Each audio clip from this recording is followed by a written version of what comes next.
Alhamdulillah, Alhamdulillahilladzi khalaqal mauta wal hayata liyabluwakum ayyukum ahsanu amala.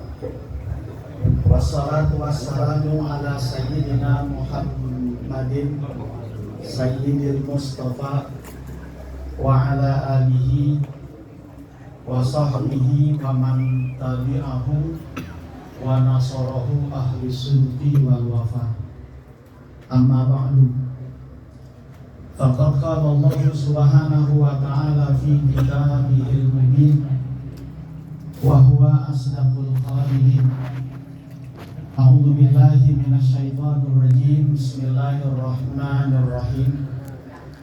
Wa may ya'tihi mu'minan as-solihati fa ulaika lahumud darajatul ula jannatin tajri min tahtihal anhar khalidina fiha wa dzalika jazaa'u man tazakka. Wa qala an-nabiyyu sallallahu alaihi wasallam, ummati ummatun marhumah tadkhulu fi quburiha bidunubiha wa takhruju min quburiha la dunuba 'alaiha tunhasu anha bistighfaril mu'minina laha. Sadaqallah wa sadaqa Rasulullah sallallahu alaihi wasallam.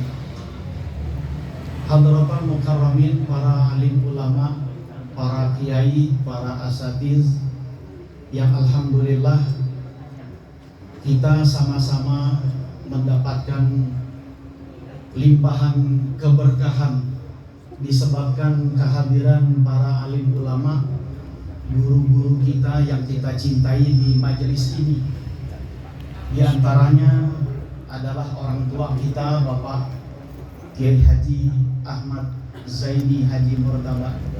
Mudah-mudahan Allah Subhanahu wa ta'ala senantiasa menjaga kesehatan beliau. Amin.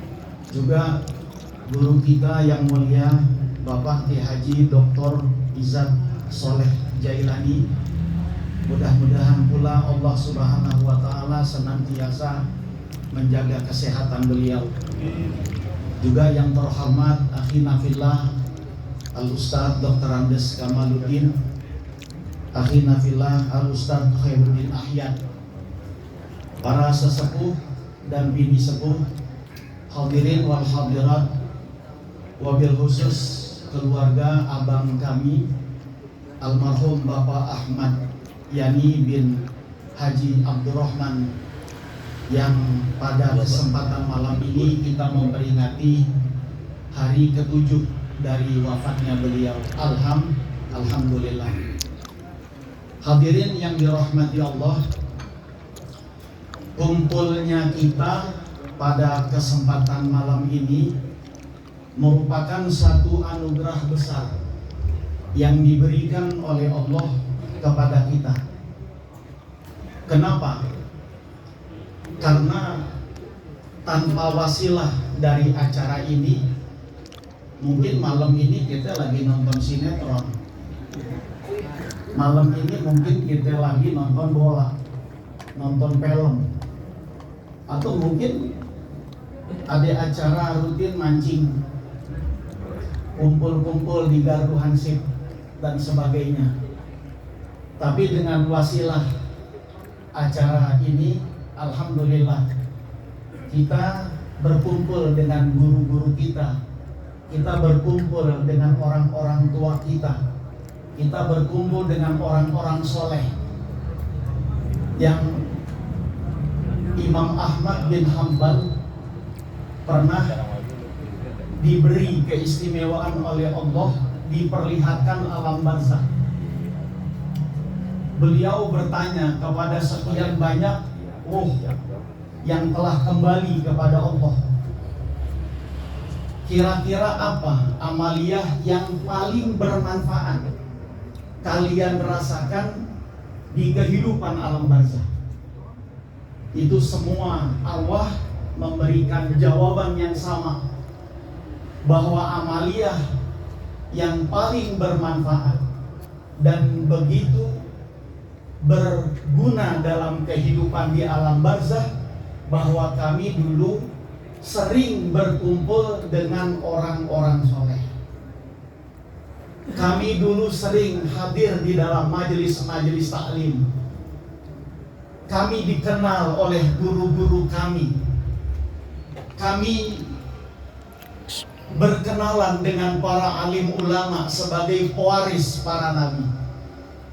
Ternyata berkumpulnya kami dengan hamba-hamba Allah yang saleh itu merupakan satu kemanfaatan yang besar yang kami rasakan dalam kehidupan di alam barzakh ini. Mudah-mudahan hadirnya kita pada acara ini membawa keberkahan dan kemanfaatan, baik keberkahan dalam kehidupan dunia maupun kemanfaatan di kehidupan berikutnya. Amin ya rabbal alamin. Hadirin yang dirahmati Allah, mungkin acara Nuju Hari 40 hari dianggap sebuah tradisi keagamaan yang sudah kita lakukan dari generasi ke generasi. Bahkan kita nggak tahu bahwa tradisi ini sebenarnya ada isyarat dari Nabi kita Muhammad SAW. Walaupun secara praktek beliau dan para sahabat tidak pernah melakukan tradisi seperti yang kita lakukan malam ini, tapi ada isyarat dari beliau tentang acara Nuju Hari dan 40 hari, sebagaimana hadis yang ditulis oleh Al-Imam Ibnu Rajab Al-Hambali. Nabi kita Muhammad SAW bersabda, innal mu'min yuftanu fi qabrihi sab'ata ayyam wa innal munafiq yuftanu fi qabrihi arba'ina yawman. Orang mukmin mendapatkan fitnah, ketakutan, kebingungan itu kira-kira berlangsung kurang lebih 7 hari, kata Nabi. Sedangkan orang munafik mendapatkan fitnah, ketakutan dan kekhawatiran di alam barzakh itu kira-kira selama 40 hari. Nah, dari isyarat hadis inilah mungkin dijadikan sebagai tradisi kebiasaan bagi umat Islam di Indonesia untuk memperingati hari ke-7 dan hari ke-40 sejak meninggalnya almarhum dan almarhumah. Samalah kayak orang yang baru pindah rumah. Saya tadinya di Bunjit 1, Ustaz Yai. Tahun 2013 pindah ke Kebagusan. Pada hari-hari pertama pindah ke Kebagusan ini rada bingung dikit. Terutama pagi-pagi pada saat mau sarapan nyari tukang nasi uduk. Kalau di Bunjit 1 itu ada apal. Siapa yang dagang nasi ulam, siapa yang dagang nasi uduk, siapa yang dagang lontong sayur. Tapi ketika tinggal di Kebagusan bingung, nyari kemana nih? Seandainya dapat, mana yang enak gitu. Bahkan buat buang sampah aja bingung. Nah, ini kan baru Jakarta Selatan, sama-sama di Jakarta Selatan. Tapi karena kita penduduk baru, kita sempat kebingungan. Karena di sono nggak ada yang kenal. Bagaimana kondisi orang yang berpindah alam? Nah, oleh sebab itu doa, istighfar, pembacaan tahlil yasin ini begitu sangat bermanfaat untuk mereka yang telah meninggal dunia, agar kemanfaatan doa yang kita baca ini dirasakan oleh mereka yang telah meninggal dunia.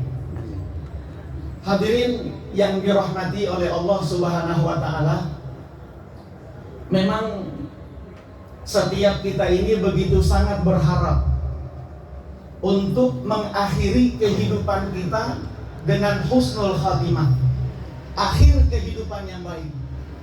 Bahkan ada orang yang berharap pengen meninggal dunia di hari Jumat, sebagaimana Nabi bersabda, man mata yaumal jumu'ati mata syahida.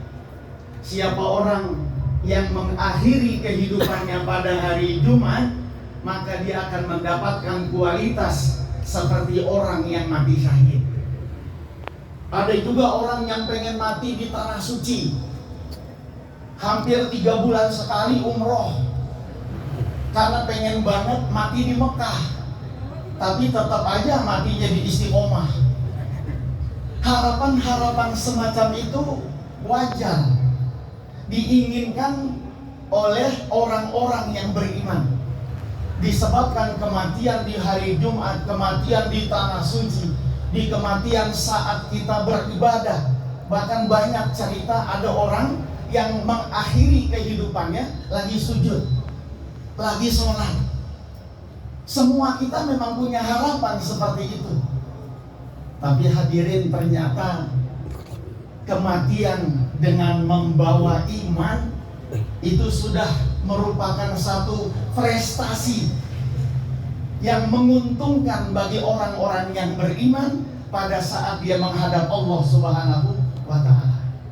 Jadi nggak usah muluk-muluk pengen mati malam Jumat, nggak usah muluk-muluk pengen mati di tanah suci, nggak usah muluk-muluk pengen mati saat sujud. Mati bawa iman ini merupakan satu prestasi yang begitu sangat diharapkan oleh setiap hamba-hamba Allah yang beriman. Oleh sebab itu Allah Subhanahu wa ta'ala berfirman di dalam Al-Quran, wa may ya'tihi mu'minan qad amila sholihati fa ulaika lahumud darajatul ula jannatu adnin tajri min tahtihal anhar khalidina fiha wa dzalika jazaa'u man tasakka.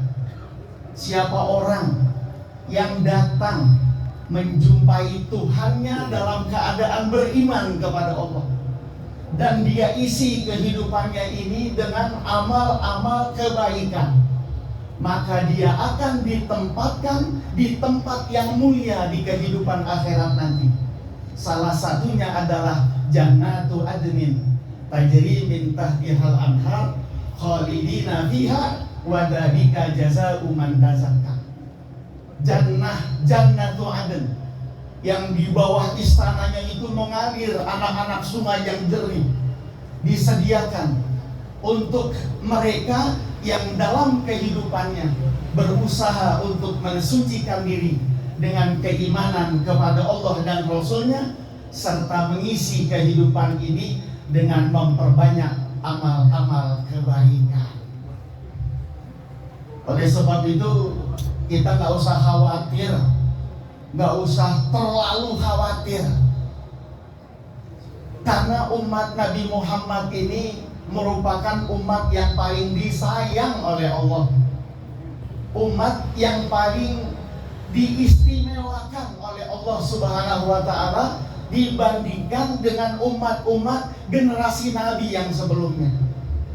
Itu pada saat kita mengkaji, menelaah dan membaca salah satu buah karya dari seorang muhaddis di Mekah, yaitu Al-Imam Al-Muhaddis Sayyid Muhammad bin Alawi Al-Maliki. Judul kitabnya Khosaisul Ummatil Muhammadiyah, keistimewaan yang Allah limpah ruahkan kepada umat Nabi kita Muhammad sallallahu alaihi wasallam. Itu ketika kita baca dari awal sampai akhir, saya punya kesimpulan sendiri. Rasanya umat Nabi Muhammad mustahil masuk neraka. Umat Nabi Muhammad hampir mustahil masuk neraka. Kenapa? Karena umat ini begitu sangat diistimewakan oleh Allah Subhanahu wa ta'ala. Dulu Nabi kita Muhammad sallallahu alaihi wasallam pernah didatangi oleh malaikat Jibril alaihi salam. Ya Muhammad, kata Jibril, Allah titip salam untukmu. Allah memberikan tawaran untuk umatmu. Tawaran apa wahai Jibril, kata Nabi kita? Allah menawarkan untuk umatmu 1/3 masuk surga, 2/3 masuk neraka. 1/3 masuk surga, 2/3 masuk neraka. Tawaran ini Ente terima apa enggak? Nabi kita dengan penuh ketegasan, enggak, saya enggak terima. 2/3 dari umatku masuk neraka, ini masih jadi bahan pikiran saya. Sampaikan salam kepada Allah, tawaran ini saya tolak. Malaikat Jibril pun kembali naik membawa laporan kepada Rabbul Izzah. Lalu nggak lama turun lagi. Ya kalau buat malaikat Jibril, langit sama bumi dekat. Kita Citayam aja jauh, belum macetnya. Tapi buat malaikat Jibril, mundar mandir langit sama bumi dekat. Nggak lama malaikat Jibril turun lagi, menyampaikan tawaran yang kedua. Ya Muhammad, Allah memberi tawaran yang baru. Apa tawarannya, kata Nabi? Separuh dari umatmu masuk surga, separuh lagi masuk neraka. Setuju nggak? Dengan penuh ketegasan Nabi kita menjawab, ogah. Separuh masuk neraka masih kebanyakan. Ini luar biasa negosiasi Nabi kita kepada Allah buat ngebelain kita. Malaikat Jibril pun kembali naik untuk melaporkan jawaban Nabi kita. Gak lama beliau pun turun lagi. Ya Muhammad, ini terakhir. Tawaran dari Allah untuk umatmu, 2/3 masuk surga, sepertiganya aja dah yang masuk neraka. Setuju gak? Tetap Nabi kita memberikan jawaban yang sama, nggak setuju. Lalu maumu apa ya Muhammad, kata Jibril? Aku menginginkan ampunan untuk umatku. Karena Nabi kita sangat mengerti umatnya di akhir zaman kelak banyak yang melakukan dosa dan kemaksiatan.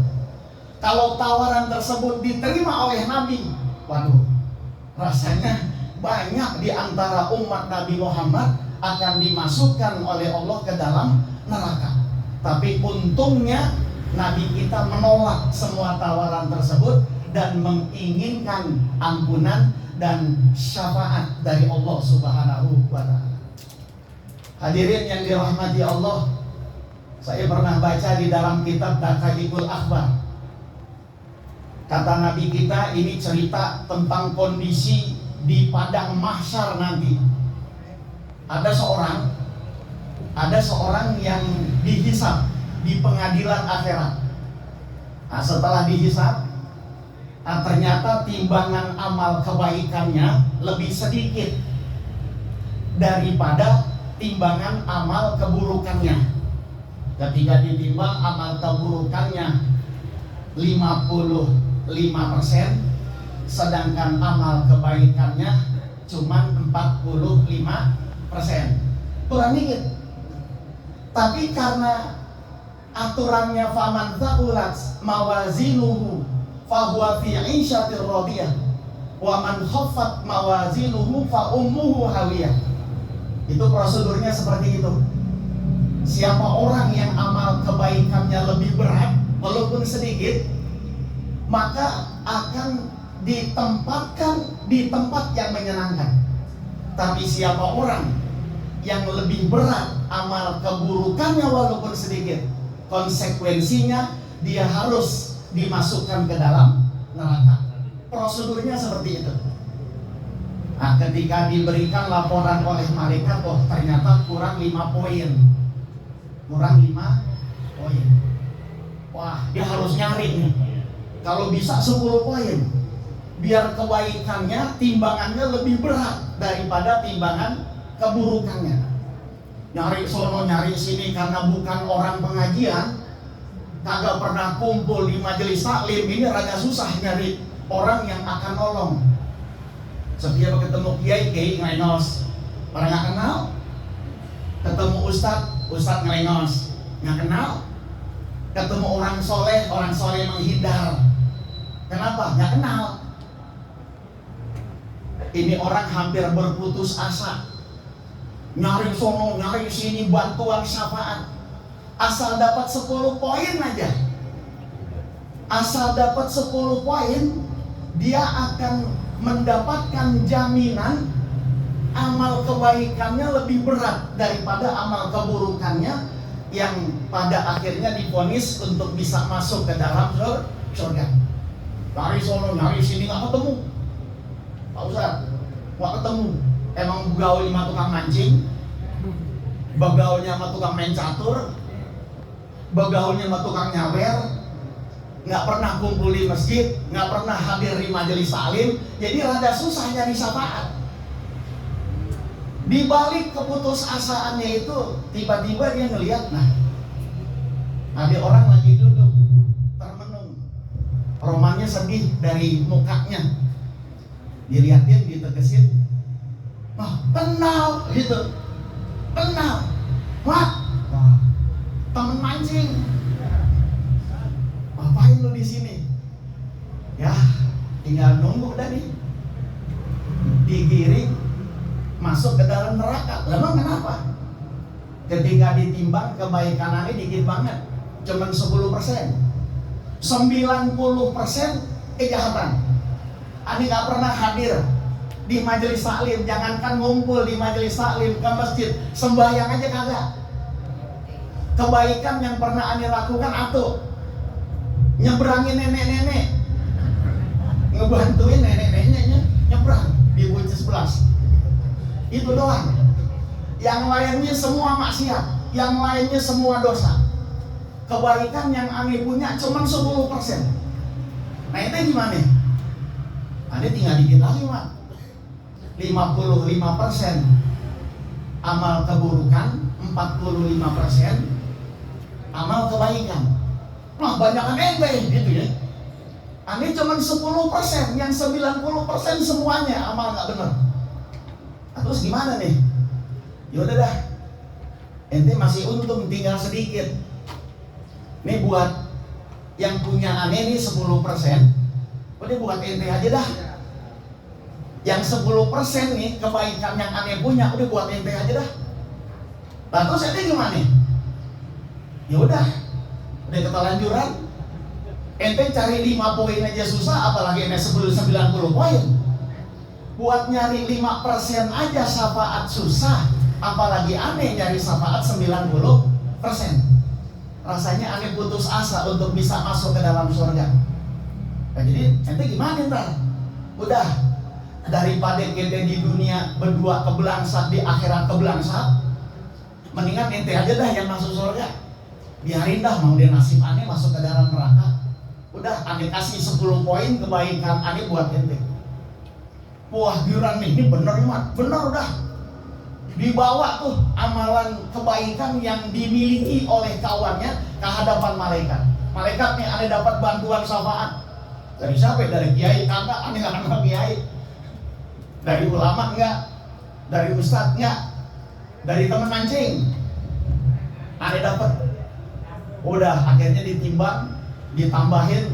Nah, tentu saja mendapatkan kelebihan 55% kebaikan dan 45% kesalahan. Karena kebaikannya lebih berat daripada kesalahannya, maka diputuskan oleh malaikat min ahlil jannah. Ketika sedang digiring menuju surga, Allah melihat, dipanggil fulan sini. Ente digiring masuk ke dalam surga, betul. Bukankah saya saksikan amal kebaikanmu itu lebih sedikit dari amal keburukan? Betul ya Robbi. Dari mana ente dapat tambahan? Dari teman aneh. Mana orangnya kata Allah ya? Dipanggil. Betul ente yang ngasih kebaikan ente 10% buat si fulan? Betul ya Allah. Kenapa? Karena ane kesian sama dia. Jangan sampai mancing bareng, nyawer bareng di dunia, masuk neraka juga bareng. Biarin dia masuk surga, Ane masuk neraka. Karena kesian Ane dan sayang Ane sama dia. Allah Subhanahu wa ta'ala Arhamur Rahimin. Nggak mau ditandingin, nggak mau dikalahin. Nih orang segitu baiknya, ngorbanin dirinya masuk ke neraka demi supaya kawannya masuk ke dalam surga. Allah malu. Allah malu sama kebaikan hambanya. Dia bersedia untuk menanggung akibat. Yang penting saudaranya selamat. masuk ke dalam surga. Allah malu. Allah bilang, "Fulan, ajak temen ente yang tadi nolongin ente sama-sama masuk ke dalam surga. Karena dengan sebab dialah Anda masuk ke dalam surga. Nah, oleh sebab itu, dengan sebab engkaulah dia pun harus ikut masuk ke dalam surga." Almar'u ma'a man ahabba. Seorang itu di akhirat kelak akan dikumpulkan bersama dengan orang-orang yang dia cintai. Jadi luar biasa karunia yang Allah berikan untuk umat Nabi kita Muhammad Sallallahu Alaihi Wasallam. Bahkan pengampunan yang diberikan oleh Allah ini melalui 5 tahapan, Pak. Ada orang yang mendapatkan ampunan ketika masih hidup dalam kehidupan dunia. Mudah-mudahan kita ini semua, kita masih hidup, masih sehat, masih seger, tapi kita sudah mendapatkan jaminan ampunan dari semua dosa yang pernah kita lakukan selama ini. Kalau memang belum mendapatkan ampunan di masa hidup, Allah Subhanahu wa Ta'ala akan memberikan ampunan sebelum meninggal dunia. Diberi ujian-ujian yang berat, dikasih masalah-masalah dalam kehidupannya, dikasih sakit, dikasih bokeh, dikasih berbagai macam kesusahan dalam kehidupan dunia. Yang semuanya itu Allah lakukan sebagai kafaroh, tebusan dari semua dosa yang pernah dia lakukan dalam kehidupan dunia. Itu yang kedua. Jadi yang pertama ini yang VIP. Pada saat masih hidup, masih seger, dia sudah mendapatkan jaminan ampunan. Kalau memang itu nggak dapat, dia akan mendapatkan ampunan menjelang mati. Kalau menjelang mati, ampunan dari Allah belum juga menyelesaikan dosa-dosa besarnya, Allah Subhanahu wa Ta'ala memberikan kesempatan kepada saudara-saudaranya, kawan-kawannya yang masih hidup dalam kehidupan dunia untuk mendoakan ampunan bagi saudaranya yang telah meninggal dunia. Inna hadayal ahya lil amwat ad-du'a wal istighfar. Sesungguhnya hadiah yang dipersembahkan dari mereka yang masih hidup kepada mereka yang telah meninggal dunia adalah doa dan istighfar. Bahkan berkenaan dengan persoalan ini Nabi kita bersabda, "Ummati ummatun marhumah." Umatku adalah umat yang paling disayang oleh Allah. Tadkhulu fi kuburiha bidunubiha. Pada saat dia masuk ke dalam kubur masih banyak membawa dosa-dosa besar. Tapi wa takhruju min kuburiha la dunuba 'alaiha. Tapi kelak ketika dibangkitkan pada hari kiamat, keluar dari alam barzakh, dia sudah tidak punya dosa lagi. Kemana dosanya? Tumhasu anha, dihapus dosanya oleh Allah. Dengan sebab apa? Bistighfaril mu'minina laha.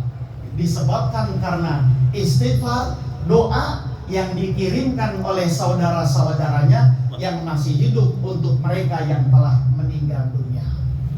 Jadi masuk ke dalam kubur bawa dosa besar yang banyak. Ketika keluar dari alam kubur, dosanya sudah diampuni oleh Allah Subhanahu wa Ta'ala berkat doa dari saudara-saudaranya yang masih hidup dalam kehidupan dunia. Jadi ini merupakan satu acara yang sangat baik sekali, yang bukan hanya kemanfaatannya kita rasakan, tapi juga dirasakan oleh mereka yang telah meninggal dunia. Tapi syaratnya harus mati dalam keadaan beriman. Karena kalau mati tidak membawa iman, tidak mendapatkan harapan untuk mendapatkan ampunan dari Allah Subhanahu wa Ta'ala. Kan ayatnya sering kita baca dalam doa, Rabbana ighfir lana wa li ikhwanina alladziina sabaquna bil iman. Ya Allah, ampuni dosa kami, ampuni dosa saudara-saudara kami yang telah mendahului kami dengan membawa iman. Nah, itu syaratnya. Jadi kalau matinya nggak bawa iman, ini nggak ada harapan untuk mendapatkan ampunan dari Allah Subhanahu wa Ta'ala. Karena persyaratan untuk mendapatkan ampunan harus mati membawa iman. Nah, kalau memang selama berada di alam kubur, ampunan dari Allah tidak juga menyelesaikan dosa-dosanya, dia akan mendapatkan pengampunan tahap keempat. Apa? Syafaat dari Rasulullah, syafaat dari Al-Quran, syafaat dari guru-gurunya, syafaat dari orang-orang soleh, syafaat dari kawan-kawannya yang baik, syafaat dari berbagai macam kebaikan yang pernah dia lakukan dalam kehidupan dunia. Kalau memang selama di alam kubur ampunan Allah tidak menyelesaikan dosa-dosanya, maka dia mengharapkan syafaat. Kalau memang sekian banyak syafaat tidak juga mampu menghapus dosa-dosanya, secara terpaksa dia harus berendam dulu di neraka. Terpaksa harus masuk dulu ke neraka. Kenapa? Karena kebaikan-kebaikannya ketika ditimbang oleh malaikat ini jauh lebih sedikit ketimbang amal-amal keburukannya. Otomatis dia divonis oleh malaikat untuk masuk ke dalam neraka. Tapi disebabkan masih punya iman, kharaja minan nar man fi qalbihi mithqala dzarratin minal iman. Keluar dari neraka orang yang di dalam hatinya masih ada setitik aja dari keimanan. Jadi luar biasa umat Nabi Muhammad ya Pak, mendapatkan 5 tahapan ampunan. Ada orang yang mendapatkan ampunan dikala masih hidup. Kalau itu juga tidak mampu menghapus dosa-dosanya, Allah akan mengampuni dosanya ketika mati. Kalau memang itu pun tidak mampu menyelesaikan dosanya, Allah akan memberikan ampunan ketika dia tinggal di alam kubur. Kalau itu juga tidak mampu menghapus dosa-dosanya, Allah akan menghapus dosanya, mengampuni semua dosa dan kesalahannya dengan sebab syafaat dari Rasulullah SAW. Kalau itu juga tidak mampu untuk menghapus dosa-dosa besarnya yang begitu sangat banyak, akan dikeluarkan dari neraka bagi setiap orang yang memiliki sedikit iman di dalam hatinya. Jadi tidak ada kalimat yang kita ungkapkan dalam kehidupan ini kecuali rasa syukur kita kepada Allah bahwa kita dipilih oleh Allah menjadi bagian dari umat Nabi kita Muhammad SAW. Mudah-mudahan apa yang kita baca pada kesempatan malam ini, pembacaan surah Yasin, pembacaan tahlil, pembacaan doa khutmul Quran, doa wahbah, sedekah yang telah dikeluarkan oleh keluarga almarhum, ini semua menjadi tambahan pahala untuk abang kami almarhum Bapak Haji Ahmad Yani bin Haji Abdurrahman.